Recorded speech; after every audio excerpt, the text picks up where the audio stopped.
This is the 18th season of Bass Talk Live.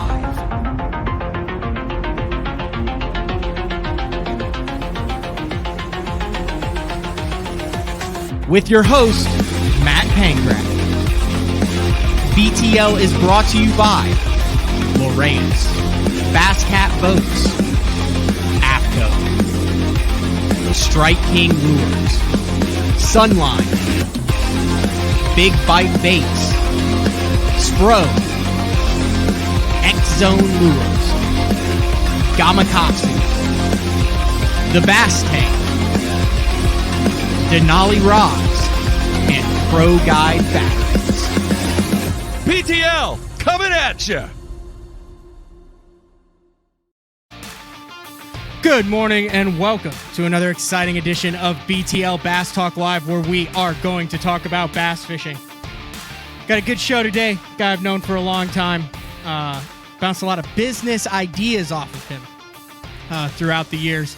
It is a pre-recorded week. Currently, this is the show for Monday, July 11th. Currently up at Oneida Lake, or Lake Oneida. Kind of actually have gotten into a fight at a bar at Oneida on whether it's Oneida Lake or Lake Oneida. Actually, I didn't get into the fight. Harold Allen did with a local, and he said, well, it's Kentucky Lake and all this, and he said, well, it's Lake Oneida or Oneida. Anyway, I just remember it was a long night, and gentleman took offense, put the lake before or after, but neither here nor there. Kurt Dove joins us today for the show. One of the few guys, I think, who has qualified for the Elite Series 3 times. I'm looking at him in the queue, maybe 2 times. Let's add him to the stream right now. Yeah. You there, Kurt? What's up, Birdman? I'm good, Matt. How you doing, buddy? 2 times. 2 times. 2 times. So a veteran of the pro circuit, the FLW Tour, the MLF pro circuit for a year or 2. Yeah. MLF Selects. MLF Selects. Goes on, Elite Series, Opens. You fished it all. Toyotas. You name it, I fished it. You're a grinder. I'm a grinder. I haven't fished BBT yet. Of course, it's just new. It's in its 3rd year now, so 4th year maybe. This is the 4th year. 4th year. 3 complete years. So we haven't gone there yet, but who knows? We're not trying to do anything. We're just trying to be alive. We're having fun. That's the key. And if you're not having fun bass fishing, man, it's a long road. I'm learning that. I tend to fish better when I'm having fun. Yeah, absolutely. What happened at the bar? Because of my lengthy time that I've spent throughout many, many years at Oneida Lake. Yeah, and we'll what get happened at the bar? I got to know. I remember. So this was the year. God, this is going back. This is dating. This was the year that Chad Griffin won with a Excalibur Zell Pop on 20-pound test fluorocarbon on the school of smallmouth that he found running down the lake. And he won the dang tournament off of it. Yeah, he won the dang tournament off of it. Yeah. And at the time, Jeffrey's big into the post-game live show. I mean, this was before live or anything. We go out on the water and watch, and then we come off. So we were set up at a bar in Oneida in the town. The legend, chilling out. Jeffrey's like that. I mean, that was back when I'm still just like packing the equipment, right? I mean, we're talking. It looks like the Beatles are playing. There's so much equipment to do this live between the cameras and the mixers and all that. So we have it all set up. Well, then, after I was part of the deal is, hook the legend up with some drinks and some fried appetizers, maybe some perch fillets, and let us do our thing. People come in. And so it was after, and of course, Harold makes best friends with everybody. So we're in there. It's like 12 o'clock, 1 o'clock in the morning, like way after the post-game show, and Chad's come in with the trophy and all that. And he gets in this discussion with one of the locals on whether it's Lake Oneida or Oneida Lake. I think he was calling it Lake Oneida on the show. And the guy was like, well, you called it the wrong lake after the whole week we were there. It's Oneida Lake. And then it just spiraled down from there. It was a healthy discussion.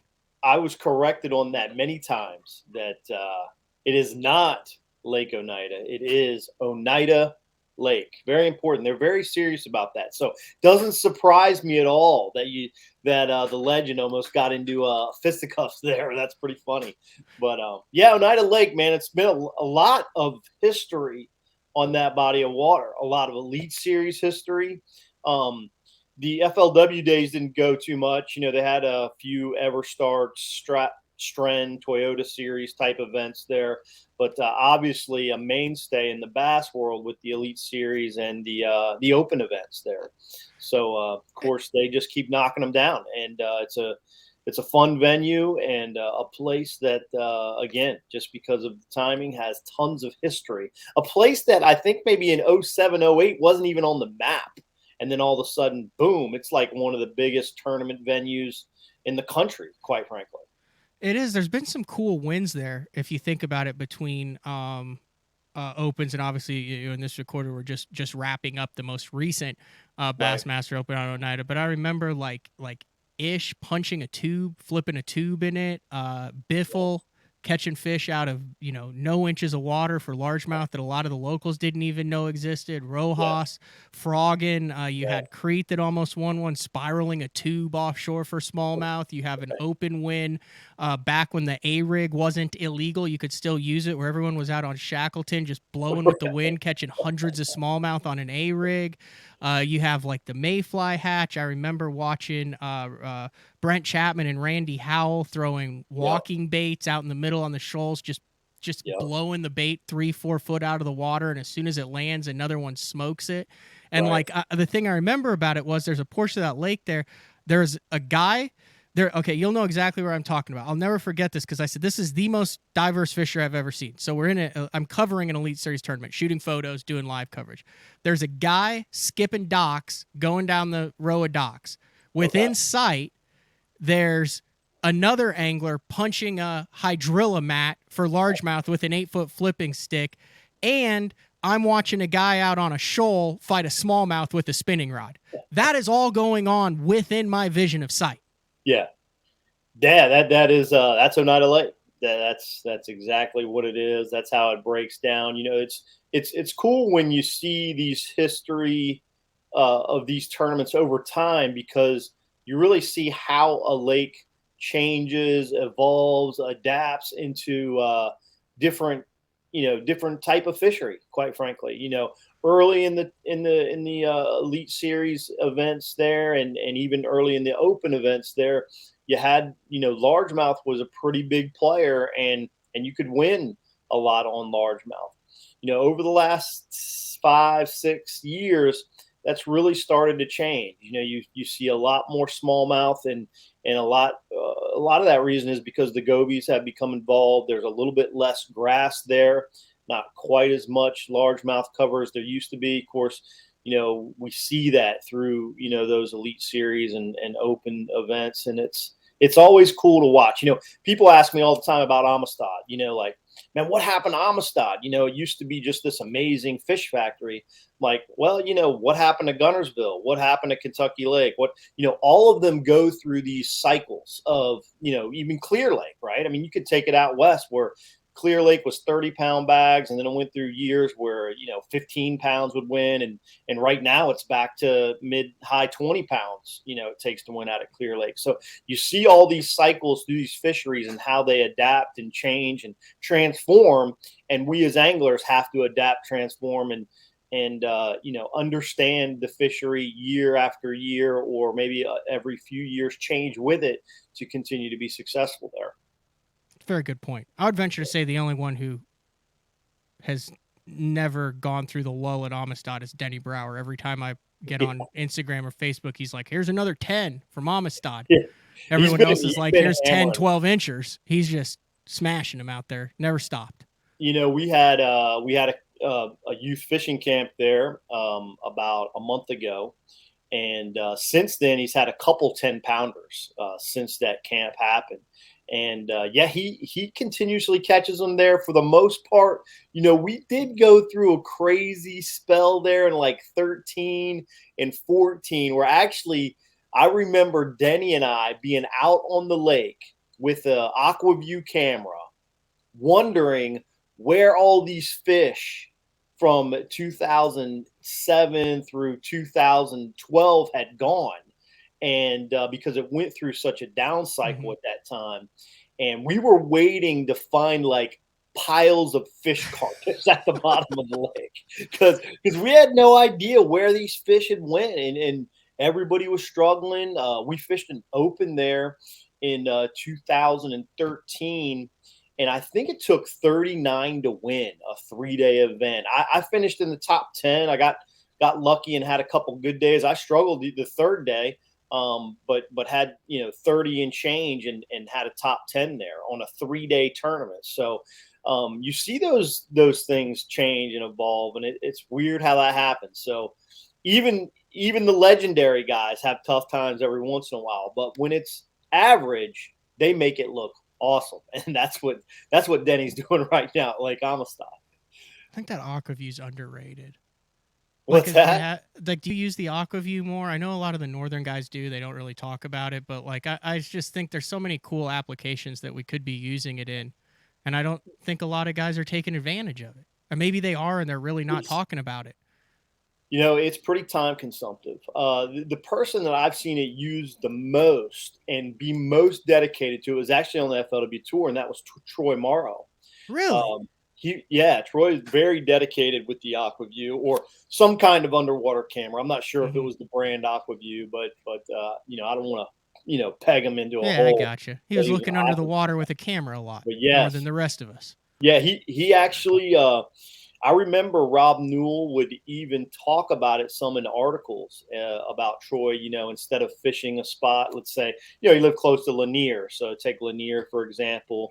He'd drop a camera down on a brush pile to see the size of the fish, because we didn't have live back then, Hmm. obviously, and it was a little bit more difficult to tell the size of fish. Whereas now we can really see more of that, obviously, these days. But yeah, I think it's a player. I think it's time consumptive. I think that's the thing that makes it most challenging to do it in a official practice or pre-tournament scenario. But I do believe there are definitely anglers taking advantage of it in pre-practice time when they have the time to really dissect a lake and just not be quite as aggressive in their movements throughout the process of finding and locating fish.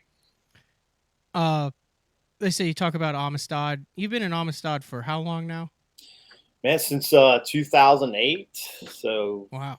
14 years. That's 14 years. yeah. Yeah. It's not like, I mean, yeah, you are a South Texan. I think I'm officially there.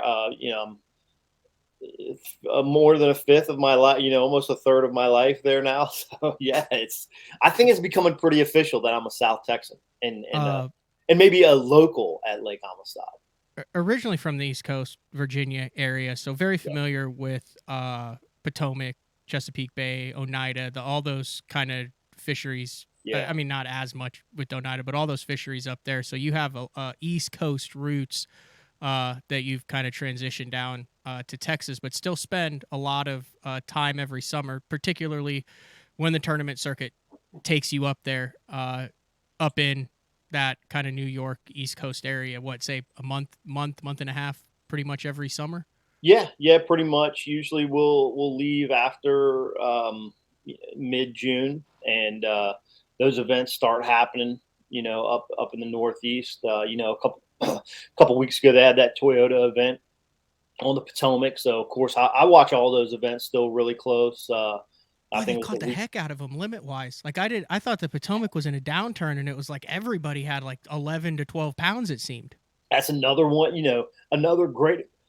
Excuse me, another great example of what we're talking about. I mean, it's like this, right? The fishery goes up and it's peaking, and you can catch.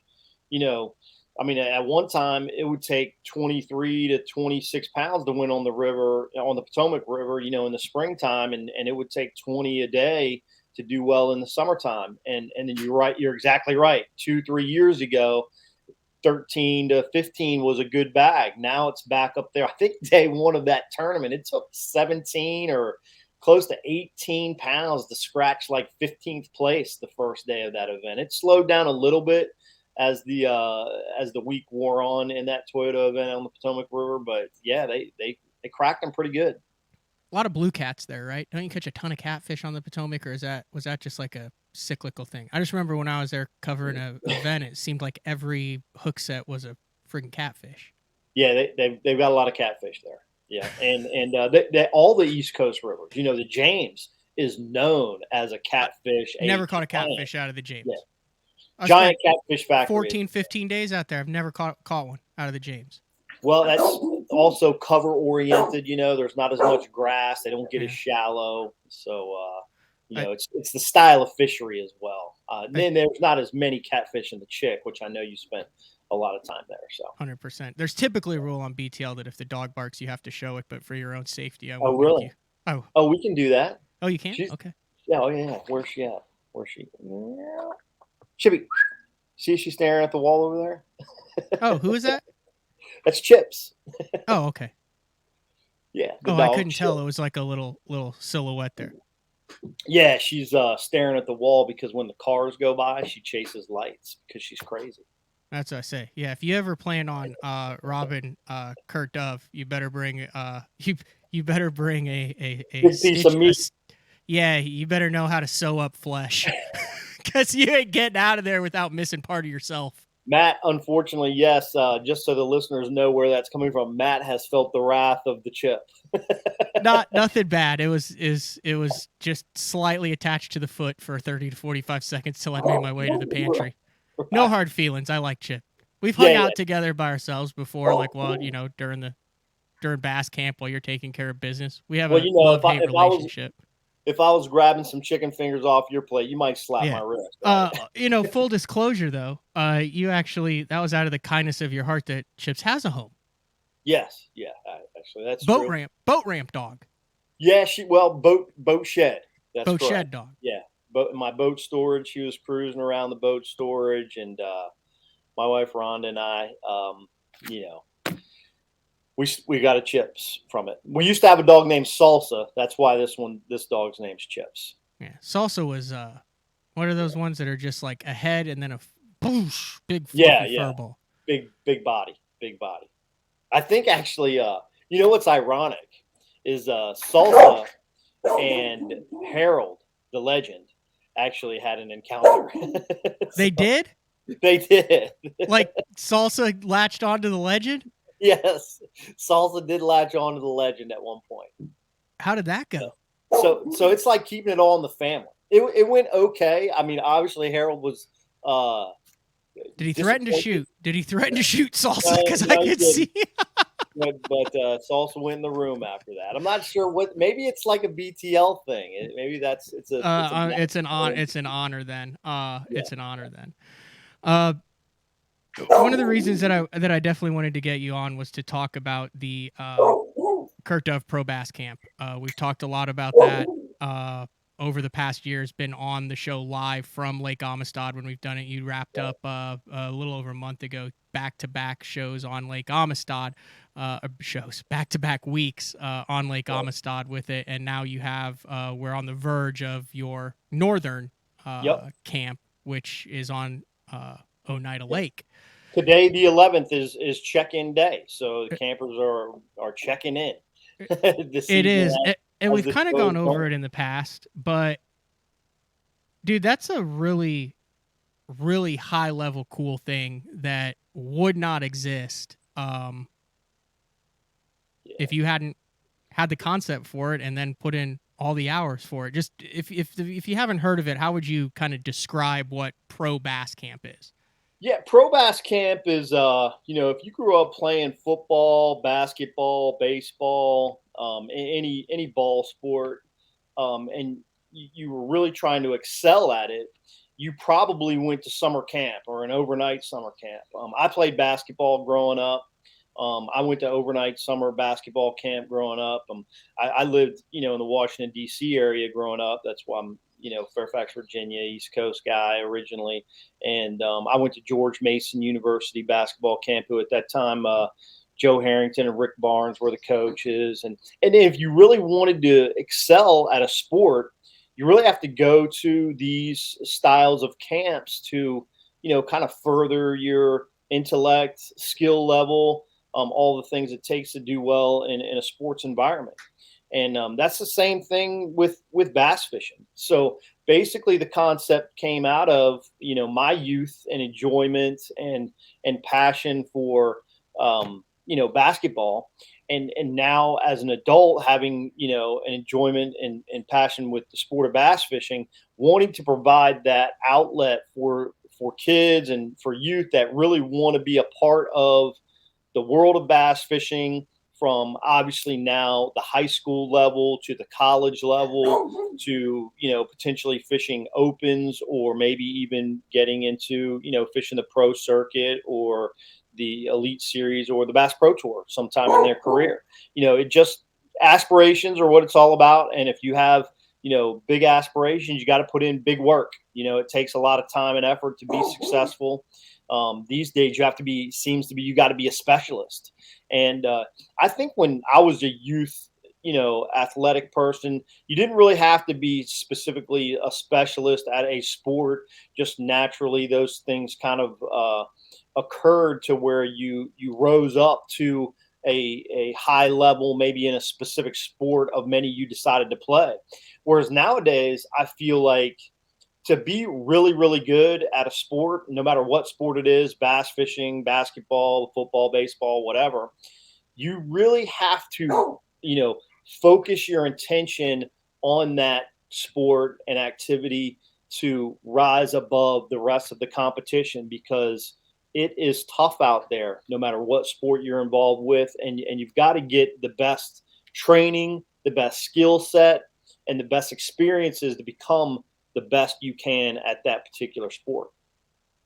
That's well said. And you've had you have a crazy list of instructors who do this. It's typically it's 3 days on the water, instruction at night, and then a tournament on the fourth day where they put together everything that they learned over the first 3 days. And it's not like 2-3 hours. It's like you are on the water all day. Like, I love being an instructor here because you actually get to fish. It's not just sessions. It's like on the water the whole day. The kids are like exhausted by the end of the day, falling asleep during the seminars and stuff. But I mean, you're talking about over the years, a crazy, Keith Combs, Denny Brower, he said Harold Allen, Cliff Crochet, Matt Reed, Pete Pons, Dave Mansue, James Niggemeyer. I'm leaving out Troy Morrow. Wasn't he? Has he done it? No, Troy Who did has. I room with last time in the little cabin? Not sure. He was at FL. Chase Brooks. Chase Brooks. He was really good. He's from Texas. Maybe Jordan Lane. No, wasn't Jordan Lane. Man, we've had so many instructors, it's hard to remember. Rick Harris. Yeah, Rick Harris. Yeah. Oh, I'm gonna remember it right after because I really Olin like Jensen, great regional angler. Tim Flowers, great regional angler. And that's the whole point, Matt. We're trying to bring. No, number one, we're trying to bring people in that want to teach these youth how to fish, because to be a good instructor, you have to want the youth to catch fish and excel and be able to teach on the water. Because as you know, with bass fishing, you can set a parameter. Like, here's an example of what's going to happen. These are things that I might do to be successful in those parameters. Well, what you might do and what Denny Brower or Kurt Dove or Keith Combs or whoever might do could be a little bit different, right?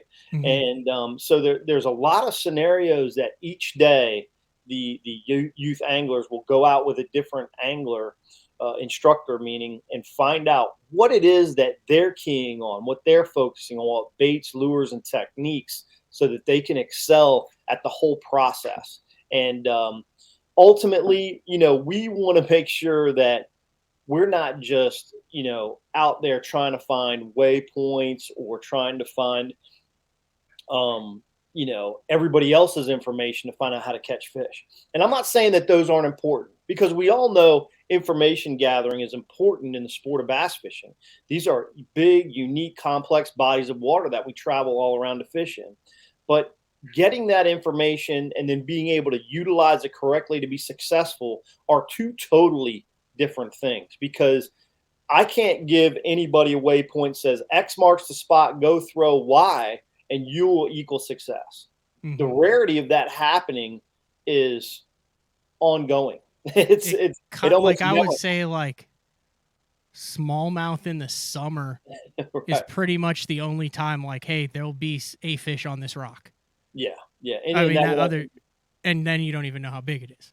yeah, exactly. So what we want to be able to do is to educate the youth to the point that they can say, okay, I'm understanding some of the fundamental basics, but now I see how many different people connect with this type of fishery, this body of water, these types of covers, and these different techniques, so that they can adjust throughout different conditions that may occur throughout a week of fishing or a summer of fishing, or hopefully a life of Uh-huh. fishing, because that's what it's really all about. You have to have like the longest running kind of like serious in-depth camp for high school age kids in the country. Um, yeah, I don't know of any others Like it's that got have to been be, around quite as long. it's the premier high school age in-depth We fishing camp. believe so. Yes, yes, I'm saying we it. It believe. is. I'm saying it. I'm not saying you believe so. I'm saying it Yeah. is. Well, thank you, thank you. I appreciate that, and that's because we put a lot of time and effort behind it, and trying to, you know, number one, make sure that the instructors want to be out there, showing these youth anglers how to catch them. There's no secrets, nothing untold that goes out there on the water. And you need to try this, you need to try that, you need, this type of rod, this line, this technique. Hey, you're winding it a little bit too fast. You need to slow it down. And there's nothing you get like that on the water.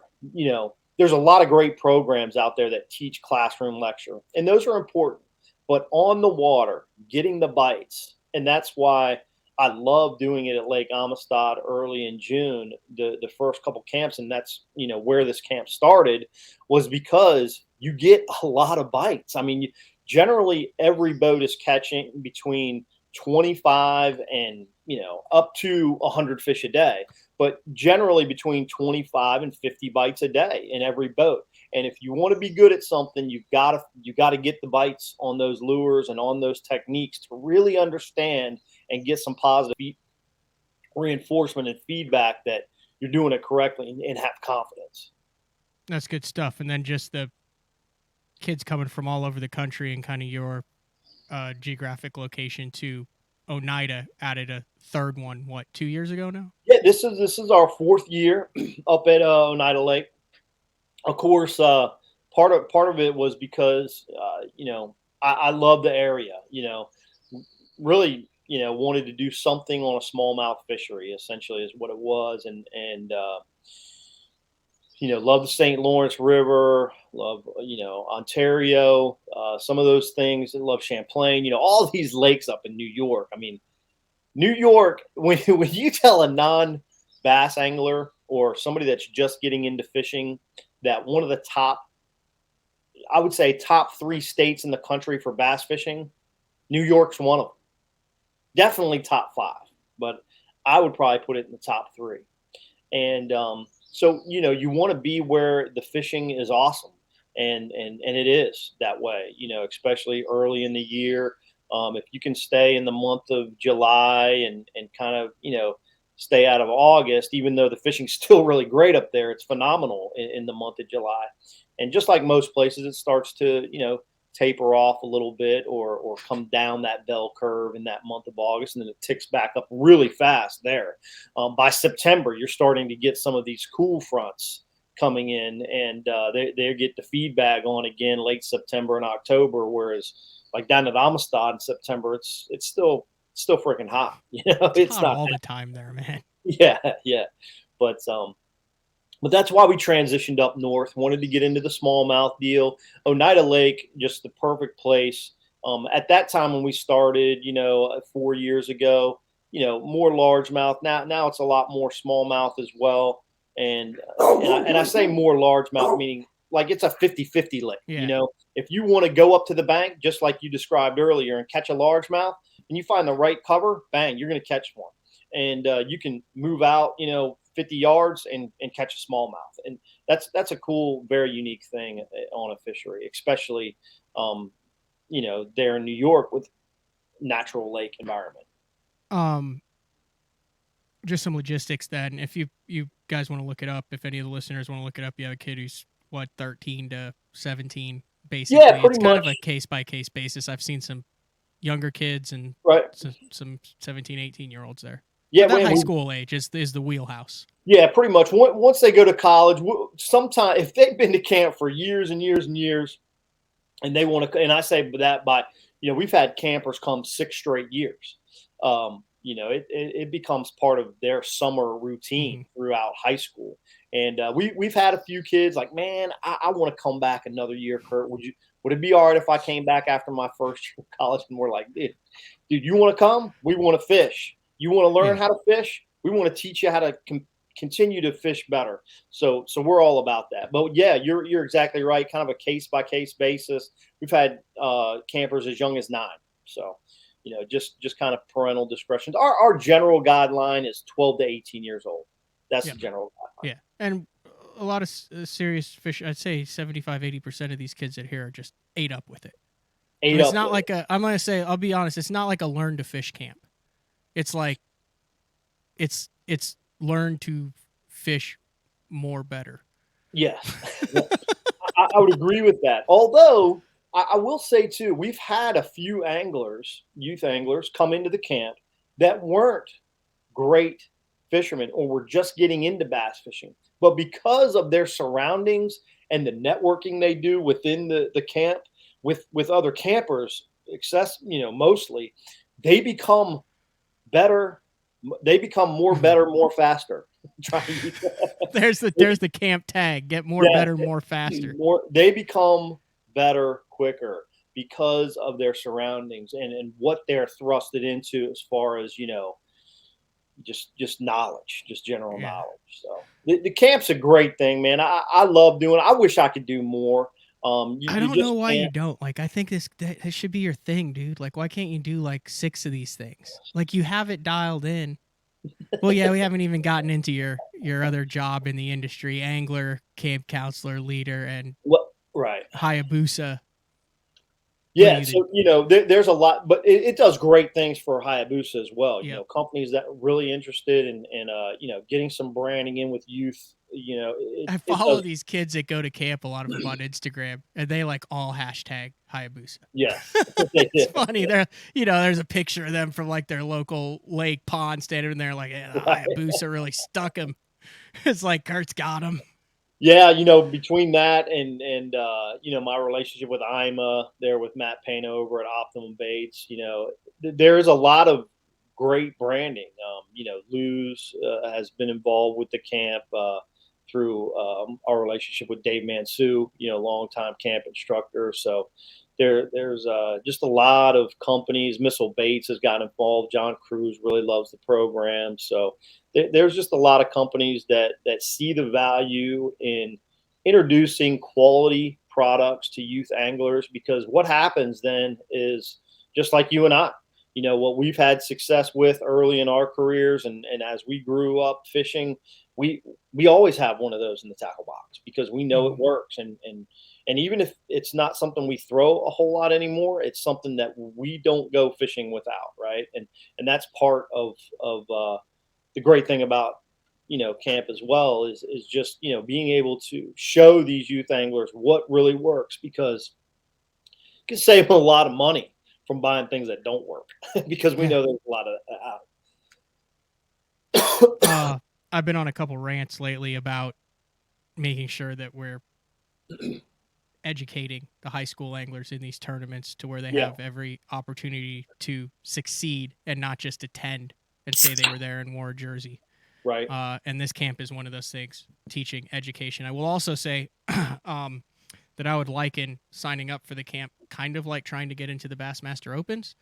It can be, yeah. Once the dates are announced, it seems to fill up pretty quick. I think you've had like pretty much full camps from the beginning. So best way if you're a BTL listener with a high school aged son or daughter, there's always a couple girls at the camps too.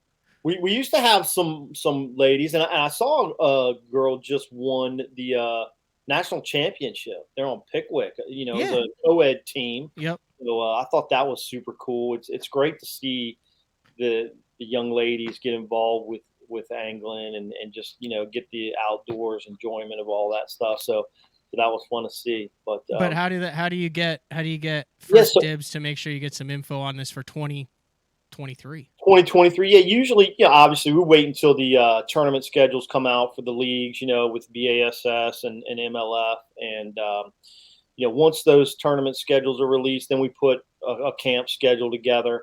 Probasscamp.com is where you can see it on the web. Also, we got Instagram, Pro Bass Camp, and Facebook, which I believe is Pro Bass Camp. But if you search it, it ought to come up for you. But yeah, the reason it's tough to get into, Matt, is because of our return rate. If you're an angler that has been to camp before, you get priority sign up for the following year. And we have about a 70%, I would say somewhere around 65 to 70% return rate every single year. So that also, I think, lends to what we're doing. The kids enjoy it. The youth are getting something out of it. And I get letters, texts, emails all the time from parents about, man, my kid just got out of camp. They haven't quit talking about it for 3 weeks. They're just nonstop, blah, blah, blah, blah, blah, just going on about something that happened at camp. And part of that, too, is because the culture with social media these days.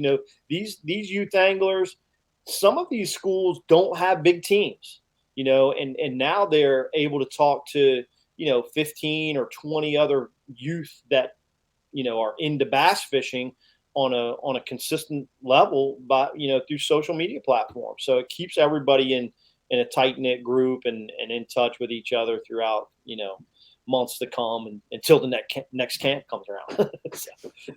Good stuff. You mentioned the schedules, the Opens, the Elite Series, the Pro Circuit schedules. We will get into the schedules and we'll get into the bass fishing and tournament side and industry side of it when we come back. We're talking with Kurt, as he put up on his screen. Kurt Birdman, Dove. I've always, for the last... Thanks to you and Mark. I think Mark pegged me. Mark kept calling you the Birdman, but I am the one that has always been promoting every time you catch a big one on camera, you go... No, a dove. It's a dove because your last name's Dove. You can't just do the bird. Yeah. Like the dove, just as you drop it. As you drop it in the live well. Right. I haven't mastered dove it yet. call. All right, we'll be back. BTL with Kurt Dove. Your key to better fishing this season is Elite FS, now available at a new lower price. Get Elite FS9 today for $9.99, and we'll throw in a C-Map reveal chart, our premium mapping solution, for free. Elite FS works with all state-of-the-art Lowrance sonar, from chirp, side scan, and down scan imaging with fish reveal to high-resolution active target live sonar. Elite FS9 and C-Map reveal. Offer ends August 31st. The new Puma STS has been redesigned from the ground up. With the angler, design, function, and performance in mind, nothing on this new offering was compromised, and the only thing carried over from the previous version is the name. Based on the Soft Touch series hull that started with the flagship Jaguar, this new model is nimble and performs incredibly well at all speeds with either a 250 or 300 horsepower engine. Featuring a new 96-inch wide-body footprint, this hull measures out at 20 foot 7 inches in length. Industry-leading design coupled with tournament-winning performance. The Puma STS from Basscat. Feel the rush.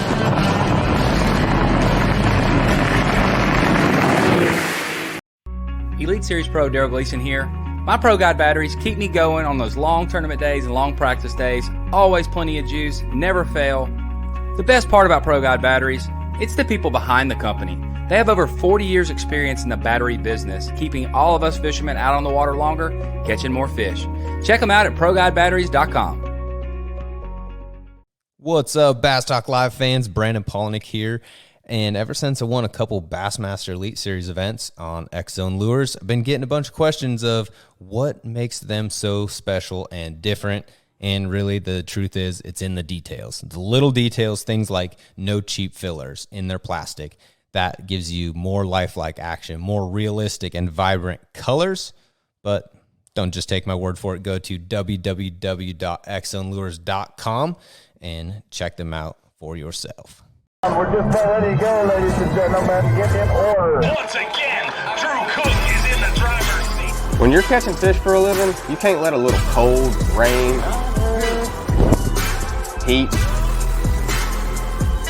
humidity, or anything else get in the way of a payday. I wear APCO. Any fish, any water. The KVD 100 jerkbait. 15 different colors. A perfect combination of roll, wiggle, and flash. Increased castability. 3D eyes. Premium black nickel hooks. KVD. Tie one on. Striking lures. Are you looking to install your own fishing electronics? Well, the Bass Tank is here to help you. The solution is the Bass Tank Power Harness. It takes the guesswork out of installation. No more voltage issues or interference. Designed by an engineer so that you can get professional results right there in your own garage. Installation done right with the help of the Bass Tank Power Harness. You can feel confident knowing that your installation was done right. The Bass Tank Power Harness. Give us a call or order yours today at thebasstank.com. Get the best patterns backed by tournament data. Start by finding the best 10% of your lake. Know exactly what to look for and what to throw. After that, just put them in the boat. Try the Deep Dive app today. Get that beast right there. Welcome back, BTL with the Birdman, Kurt Dove. Talked all things Oneida Lake to start things out. Then we took a right-hand turn to the pro bass camp. Now we'll talk a little bit of on-the-water stuff. Man, we have a lot of guys on here, oh, you've won twice this year, and this is your second classic and all that. But, dude, like, there's a bunch of, and I take this as a compliment, the meat and potatoes guy. Right. You know what I mean? The guys out there, like, you've had your derbies, you take your lumps, but there is something to be said for surviving in the industry and figuring out how to make a living. And I look up to you a lot because you are one of those guys that is obviously talented, obviously has the finishes, and has found a way to still do what you love every single year across multiple circuits for like a decade and a half, 2 decades after leaving a 6-figure comfortable job. Yeah. I mean, that's a roundabout way. That's what it is, right? In a roundabout way, you're dead nuts, man. It's, the only reason the reason you see so much turnover, I think, Matt, is because it's difficult. And having a passion to fish is a big part of it, but having a passion to live your what you love is the other side of it, right? And even though that I haven't won event, obviously I won some events, but no big events. But there's so many ways and avenues to make a living doing anything. You could be in the, take it back to basketball. I mean, there's some players that only played a couple years, at the highest level, but they turned into GMs or they turned into operations guys, and they're still doing what they love to do in their field of choice. And I'm just, evidence of one of those dudes, man. You hear a lot of people like, how do you get involved in the industry, or what do you got to do? Look, I mean, you paved your way, right? You've kind of were inside the industry, and then you started fishing more after you were in the industry, through college and everything. And a lot of times you see people jumping right into the fishing portion, and they either make it or they don't. And if they don't, you never hear from them again. We could go through a laundry list of, who used to play the sport, right? Mm-hmm. But those people that play the sport that, have continued to play the sport and still made it work somehow, even though they haven't had some big wins. One of the biggest names for years was Swindle, right? Swindle didn't win. He won an FLW Tour event way back in the day. I think it was 07, 08 or something like that. But then, in his bass career, he didn't win anything until he won an Open. I believe it was on Toho. And then, of course, he had a couple of AOYs. Don't get me wrong. He was very consistent from that perspective. Obviously a stud of an angler, but he made his deal in money doing a lot of other things through the promotional aspect, not just from, catching and landing bass. Oh, he's a Hall of Famer. Crankbaits. Yeah, exactly. He's a Hall of Famer. Exactly. He is. He is absolutely a Hall of Famer, and not a guy that's won a lot. Yeah. So, yeah. For me, it's been a fun ride, and I continue to ride. I feel like sometimes I've just made some good decisions. The last 4-6 years I was fishing FLW Tour, turning the pro circuit over there at the MLF side, and man, I just made a choice to go back to fishing some opens this year, see what happens through that process. Because essentially, I saw some things changing economically in the industry, a lot of movement going on. And I was like, it might be time to just, ratchet it back a little bit, because what can happen really quick is you overextend yourself. And that's where people get in trouble, in my view. You overextend yourself and you can get into some trouble, and what I mean by that is financially, to where your means of being involved in the sport don't meet the cost, that it takes to play the game. Then that's what will take you out of it real freaking fast. So. And that's hard to do, especially when you're signing up at the beginning of the year, because I think it happens all the time in local events too. Like, how many buddies you talk to, they're like, dude, I'm fishing 2 divisions of the BFLs, I'm going to fish the ABAs, I'm going to jump in on the Bass Nation, and then a quarter of the way in, they're like, yes, I nixed that BFL deal, and I'm only going to jackpot a couple, right. But it's harder to do when you've put a $5,000 deposit down on events in the future and have sponsors that you promised you're going to fish 6 or 7 events all the way through. I mean, to be realistic, it's all roses in January, but in June, when you haven't cashed a check, that's where the rubber meets the road.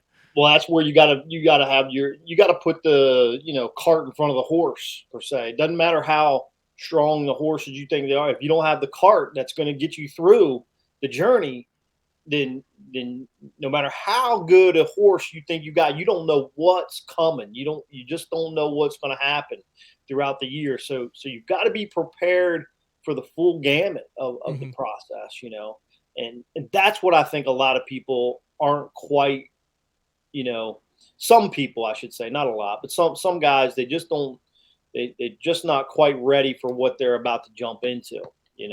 I've just been fortunate enough. You've been fortunate enough to see a lot of the inside of the sport and how the gears really turn in this thing, so that we can make some quality decisions on how to stay a part of the game. Yeah, I don't know if you'd include me. I mean, obviously at the beginning of the year, you're not sitting there going, "Oh, I'm gonna go." I mean, the last couple of years in the opens, I've gone 0 for 5 to start it out with. Now, I finished strong last year, right. And every year I've had something to do it, but everyone has the highest hopes going into it. No one goes into it going, I'm gonna go for it. I'm gonna go over. You don't believe that you're gonna do something special when you're in there. You better not be in there in the first place. You're exactly right. But you have to have some wit about you. You got yeah. You've diversified big time. I mean, you got the hat on. What are you, the US GM, the head, the marketing? Yeah. What do you do for Hayabusa? Yeah, general manager of Hayabusa. We've grown since I started there in 2017. It was 2 of us working there, and now we've grown full fold. So there's 4 of us now working with Hayabusa, and we're a growing company, a growing brand, and that's been successful. It's an interesting year because I think a lot of the industry has seen some downturn in sales with everything that's going on. But we feel like our growth is solid growth. We didn't grow in 20 and 21 just exponentially based on buying power of consumers, although that helped tremendously.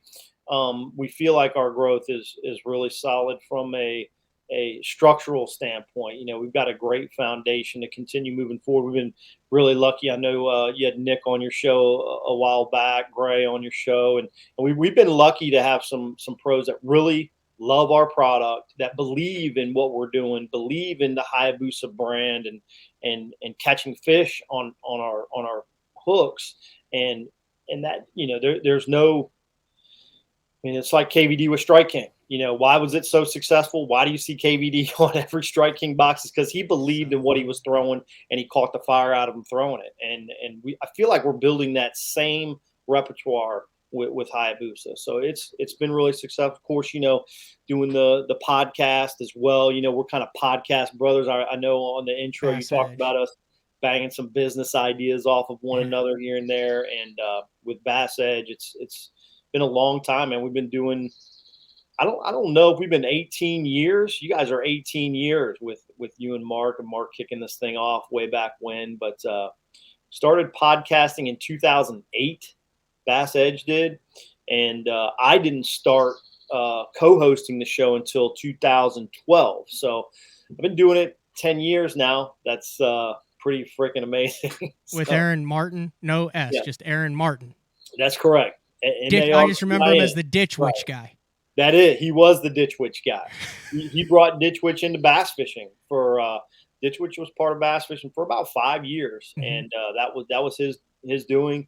Great marketer, loves obviously the sport of bass fishing. Still very active up there in Missouri, fishing BFLs and a lot of the great team trails and solo events they have in that state. Missouri's a cool state. They got a lot of fun things going on over there. It's similar to Arkansas, Missouri. You guys do a little bit in Oklahoma. Oklahoma seems to be more of a team tournament state, whereas Missouri and Arkansas, they do a lot of these solo events, which I think is pretty cool. So yeah, we have the AI Anglers in Action Solo Pro, but other than that, and the BFLs, but other than that, yeah, we don't have many and like individual trails. Yeah, I think you can fish the team trails alone, but I mean, kind of that's cutting off your leg before you got started, right? Yeah.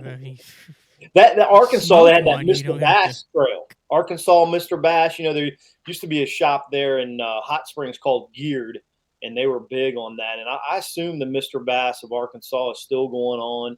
I'm not 100% sure. They may have dissolved last year, but man, they had a great deal. Live Facebook and all kinds of cool stuff that they were doing with that program. I know that was a big part of Spencer Sheffield with his rise back into, well, he's having a heck of a year. Yeah, dude, that guy's amazing. I've talked to a couple of his co-anglers that fished with him in the pro circuit side this year, or not on the pro circuit. Actually, fished with him on the Toyotas is where they had fished with him, because the pro circuit does not have co-anglers; they have marshals. But dude's a machine on a level right now. He's at the right age. He's got the drive. He had a little hiccup a few weeks ago there on the James River, but I suspect that he's going to light it up at Champlain here very shortly, and we'll probably see him on the Bass Pro Tour before long.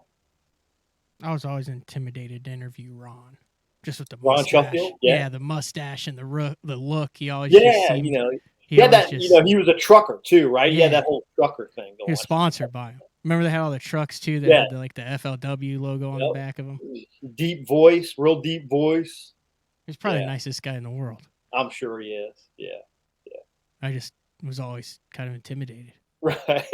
I don't know why. I mean, I was like 22, 23 covering the events. Man, I doing Bass Edge, sometimes I feel the same way. You get talking to some guys, and once you start talking to them, they're just regular dudes. But initially, when I talked to a few guys that you kind of taken back a little bit, like, man, how's this going to go? I'm not sure what to say. I don't want to say the wrong thing, or that kind of stuff. But anymore, there's not a whole lot of those. You still get now and then get a standoffish angler that hard to crack their egg. You're not exactly sure what angle to take, talk to them. But man, that's the great thing with all your experience here on BTL, man.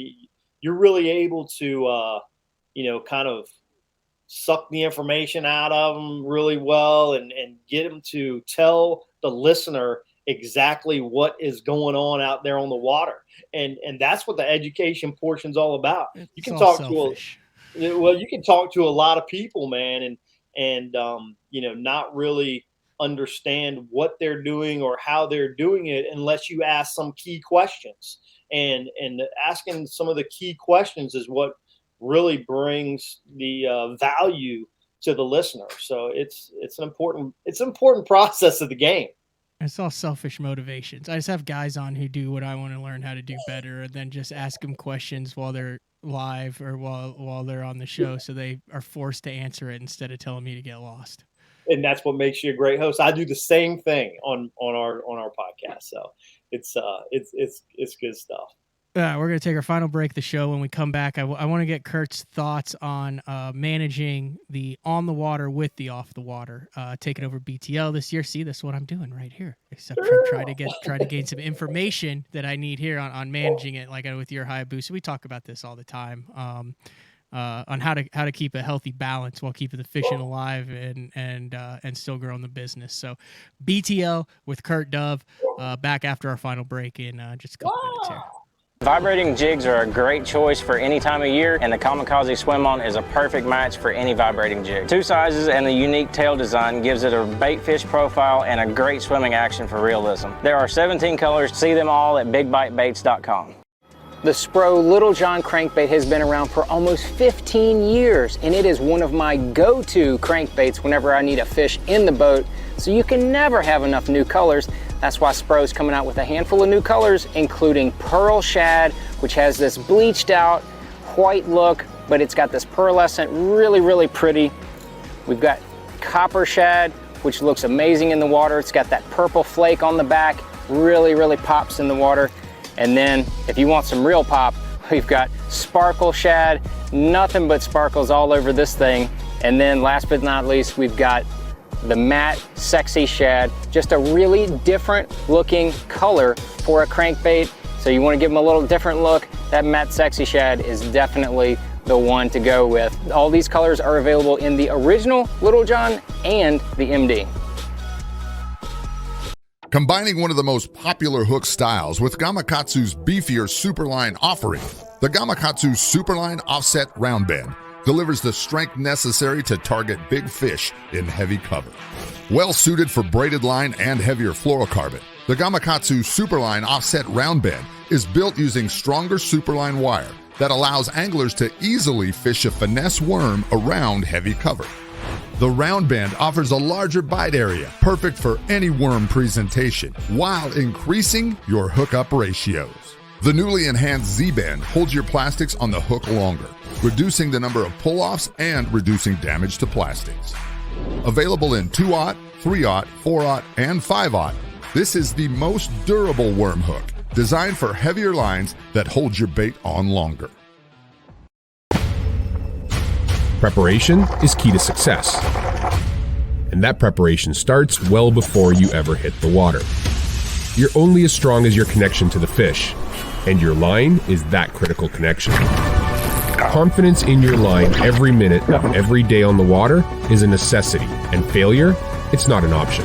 Sunline makes the fluorocarbon, nylon, and braided lines to give you the strength to guarantee your confidence.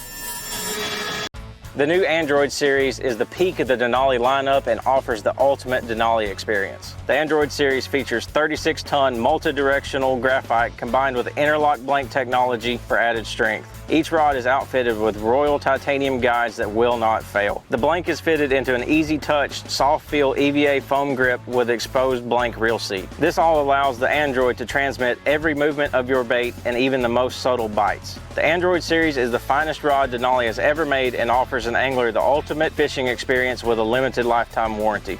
See the full lineup of Android rods at denalirods.com. Welcome back. Final segment of BTL with Kurt Dove. And before the break, I mentioned I wanted to get your thoughts on this. One of the things that I find amazing amongst some of the top anglers in the world, I guess the old saying, we've said it, we've had a couple sayings. We've said like cart before horse, rubber meets the road. We've had a lot of with, I don't even know if this is a saying. Is it with great success comes great responsibility? What is that saying? There's a saying similar to that. I think I've heard that before. Yeah, I've heard that before. Okay, so it seems like it's crazy. You get up there, the guys like an Edwin or a Kevin or a Skeet, an Ike and Nelly, a Swindle that we talked about earlier. Right. The more success you have, the more popular you get, the more off the water stuff, right? Yeah. Yeah. And I'm always amazed, and a lot of guys I've even talked about have mentioned how Kevin's amazed at how he can manage all of his off the water and still have crazy success on the water, particularly during that just freak show period between like 2008 and 2013. Yeah. Wow, I literally just swallowed a fly. Like I felt it go in the mouth and down the throat and everything, Kurt.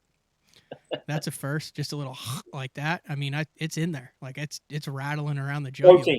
Protein. And we talk about this off air all the time, and I think it's an interesting discussion because we just happen to be juggling industry careers with the fishing, so it kind of intermingles. But I think it's something that everybody, a lot of our listeners and viewers deal with is, I want to get better at fishing. I want to fish more tournaments. But you have the family aspect, but then you also have the business aspect, and how do you excel and follow what you want to do in fishing without letting the business slack and vice versa. And that's like such a delicate balance. It almost seems to me like the guys who are really successful are either super one-dimensional, total chaos in the rest of their lives, or they're amazing at multitasking and have a team around them. But I mean, that's a delicate, intricate balance. It is. Just finishing up the Open at Oneida and now going into camp. We've got ICAST coming up. So, been juggling that, throughout this whole process. And, obviously it's a pretty important show. I will say it's not quite what it was, 5 to 10 years ago, 15 years ago, but ICAST is still an important show. And, Hayabusa will be there and setting up appointments and getting things prepared. I'll fly out of New York. Actually, I'm headed back to Pennsylvania to a little cabin that we have there in Western PA before I head to ICAST. But yeah, just juggling those things constantly. A lot of times I just think my wife sees it, right? And I'm sure, your friends see it. It's nonstop, man. There's not a lot of downtime. The only thing that we have going for us that maybe, another listener doesn't have going is that part of our job is fun, is that fishing portion. But when we're putting in the extra time, it still has to do with fishing, but it has to do with that business side of things. So, and that can come in a lot of forms, whether it's, working with hooks or, working with BTL, sponsorships and angling sponsorships or just, keeping the wheel moving in a positive direction. And I feel like the best way to do that is to always kind of keep reinventing yourself. How do you become better? How do you stay on top of what people are doing? There's some things that certainly I think as an angler I could be doing that just haven't had the time. You see, like Hallman does a great job with YouTube. I know you haven't, totally dove into that either because you've got other, things going on, with BTL and that kind of stuff. So you kind of got to pick your horse to ride and then ride it hard. And then hopefully you've got a stable of them that you can keep shifting to and from and keep them all fresh. And that's the way this thing's done. Honestly, from, you hate to use that tough tournament analogy. But just keeping your nose to the ground. Oh, we got to just get them all in.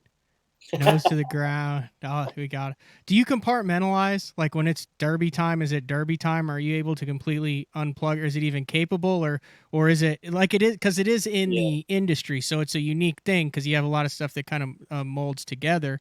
Or is that just another angle that you learn how to deal with on the water because there is business that has to get taken care of every day, regardless of whether you're on or off the water, because you have a company that's depending on you as a full-time job. So on tourney days, it's definitely compartmentalized. Tourney days, everything's out the window. You might see a text come through that needs a response, after the conclusion of fishing or something that you might hit up. But for the most part, I'm out. Right. I'm out, practice days. Now that's another scenario. And some of that depends like how's practice going, are you struggling out there or are you really putting a puzzle together that you're feeling pretty confident? So it kind of depends on how things are coming together. you do the best you can in all aspects. That's all anyone can ask. You got anything else? Anything new on the plate? Exciting that you want to? Always something new on the plate. Obviously, we're getting ready to go to ICAST, in a week and a half. So that's going to be a lot of fun. I'm excited to get down there. ICAST, went on last year, but it was still kind of subdued. Of course, we didn't have ICAST in 2020, so it's going to be great to have everybody back in the same building again from a manufacturer standpoint. And I think you're going to see a lot of anglers down there this year. So that'll be a lot of fun. Just trying to stay on top of everything, doing the guiding thing down at Lake Amistad. Man, fishing's been good at home, so that's exciting. Always love that when you can jump on the water on the weekends and catch a bunch of fish. That's always great to see. But man, other than that, just waiting to see what transpires. I think we're in interesting times overall, just from a life perspective for all of us Americans. So keeping a close eye on that. And man, I'm excited to get my garage done. You didn't get to see the garage this year, and it's not quite done yet, but it will be this fall. I will turn the big 5-0 in September. Oh, we'll actually be fishing the Chesapeake Bay event. Oh, that's a wheelhouse event for you too. Well, not exactly. But if it was on the Potomac, I'd say yeah, it's a wheelhouse. But I'm looking forward to the Chesapeake Bay. I've fished the Elite Series up there that Aaron Martin's won several years ago and cashed a check. I think I finished in the 30s or something. Didn't he win that in like a part of the river no one thought was there's even a bass in because of some weird fish kill thing, and he like ran up there and just destroyed everyone out of a marina? Pretty much, yes. Pretty much. Like it's always been an area of the river that has fish, but nothing like he was catching. That was vintage Aaron. I remember that. Yeah, absolutely. Remember that fish that just destroyed? Was it a chatterbait or spinnerbait around that piling? And like the cameras were right there, and he was just like, oh, I just remember that fish. Every fish catch he made was heroic. He had great, obviously the tide fluctuates a lot, so skipping under docks in a tidal situation isn't quite as hard as, Lake Norman, but yeah, man, he was making some cool casts, really, pulling that spinnerbait through those pilings really slow, and he used a lot of barnacles in that area of the river because it was so far down toward the bay that it was every time he landed one, it was like, oh my gosh, he got that one in the boat. All I can say is to watch. Aaron was a drop shot. Hope they ate a drop shot in that event. Yeah. All right, Kurt. I'll never forget the drop shot event that he had at the Delta. That was one for the ages, obviously. What year was that? I think that was 2007. California Delta, one in Frank's track, drop shot, and I think 8 or 10 pound test. I think it was 8 pound test along reeds. Fish were spawning over around Frank's track, and dude, he was fishing, a reed line or reed lines, like 8 pound drop shot. You would probably think about throwing a drop shot. I would think about flipping in there, and that's pretty much the only thing I think about, or frogging. But of course, he's drop shot and catching like 8-9 pounders on like 8 pound tests. Guy was loving it. Still fun to talk about. He will be for the rest of the time. Heck yeah! All right, Kurt. Thanks for jumping on BTL during a busy time of the year. Yeah, man. Thank you. And for having me. And that's all we got for the day. Like I said, I'm just gonna keep you in the double box when we as we bring it out. This has been another edition of BTL with the Birdman. Can we get it? Can we get one of the? Sure. You got to end on a better one than that. It's like this. Have you ever stood under a power line where there's some mourning doves that are talking sweet nothings to each other? Absolutely. With the Birdman. I just wave. There's a Kurt Dove. We'll see you guys tomorrow.